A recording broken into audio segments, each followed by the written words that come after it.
Hello, my name is Rick Hodge, and I decided to research the case Sandison versus Michigan High School Athletic Association.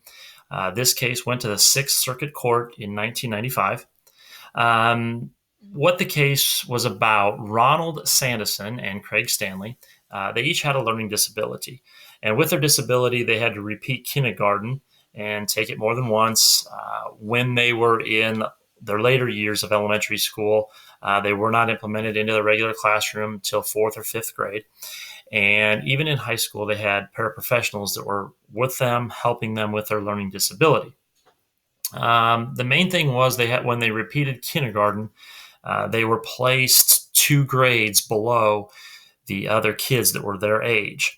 When they got to high school, they participated in cross country and track for 3 years.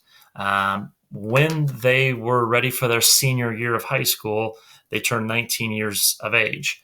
Um, this is ruled ineligible by Michigan High School Athletic Association.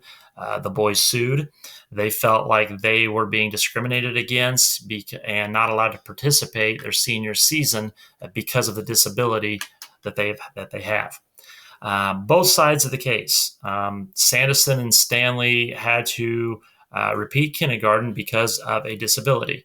By their senior year, they were 19 years of age. States, including Michigan, deem 19-year-olds are too old. They feel like it is an unfair advantage for kids to be 19 years old participating against younger kids, even as young as freshmen or sophomores that they have to go against. And most every state has this same rule that if you turn 19 years of age by September 1st of your senior season, you're no longer eligible. So therefore, the MHSAA ruled them ineligible, and the boys sued because they thought they were ineligible based on their disability. Court findings. What happened is when they went to district court, the courts actually ruled in favor of the plaintiffs. The court felt like the age limit was set in place as a safeguard for athletes to have an unfair advantage. Since cross country and track was not a contact sport, and they were not the best players on the cross country and track team, they felt like the age requirement wasn't an issue. The appeals court then ruled age rule does not violate the Rehabilitation Act or the Americans with Disabilities Act. And so, therefore, the appeals court believed that the age restriction is necessary for competition. And there's a reason that it's in place, and they ruled that it is a viable rule so that there is an even playing field for everyone involved. Basically, the plaintiffs had to prove that they were excluded solely by the disability. And the court ruled that they were ineligible because of age and not because of the disability. Learning disability does not prevent a student from meeting an age requirement. Time does. And that's what they ruled and how they did it. And allowing age modification was an unreasonable request for them to waive that right based on an age requirement. Organizations must provide equal opportunity. And the appeals court ruled that Michigan did just that, and they allowed for the equal opportunity. The case was then overturned, and the kids were ruled ineligible to participate their senior season. Implementations for an athletic director. A couple of things that an athletic director needs to know. First of all, they must understand the guidelines that you need to follow. If you are an athletic director, the biggest thing is to be as familiar with the rules as you possibly can so that you are not headed to court and going to court over this situation or any other. It's a difficult burden that is placed on athletic directors to determine if an individual should be able to warrant any type of discrimination, because parents and athletes a lot of times feel like they are misrepresented. A lot of times they feel like They are being discriminated against, and it's an athletic director's job to be as familiar with the rules as possible, so that you know and can explain this to the parents. It's also important for an athletic director to align district policies with state standards.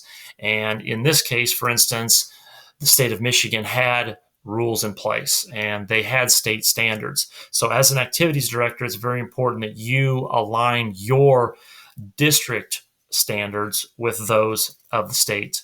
Communication to players and parents is very much necessary. It is a requirement. Continue to, at any chance that you possibly can, whether it's through your coaches at a preseason meeting, or if you as an athletic director are having a preseason parent meeting or video, to be able to explain some of these rules. Now, you won't be able to explain everything, but at least give them an idea regarding a lot of the basic standards that you or your state organization have towards different rules, requirements, policies, procedures, academic requirements, everything, to try and avoid these different situations. And so therefore the communication with these players and parents is key. Know your provisions for students with IEPs, 504s, all of that. With this case, that's kind of what you're looking at, is the disabilities that the kids had, the learning disabilities that they had at a young age. They did have an IEP, 504 plan, those types of things. And basically, as an athletic director, how do those come into play? You should be familiar with those laws, those standards that they have, so that if you do have one with a disability, you can know where they are. And then any alternative ways of participation in any type of extracurricular activities for kids with disabilities, to keep them involved, get them involved in any way you possibly can. If your school has intramurals, manager positions, or like we said here, if you know these kids are young at a freshman, sophomore age, hopefully you're explaining to them at an early age where their age falls based on their birth date, and if they'll be eligible their senior year. So this was a very interesting case for me. I enjoyed researching it because I could certainly see not just a disability issue, but again, where players, athletes, parents believe they're being discriminated against and want to sue, whether it's your school district or the state organization. And it was interesting to read how the district court ruled for the plaintiffs, and then it was the appeals court that changed it, and deemed there's errors by the district court with them.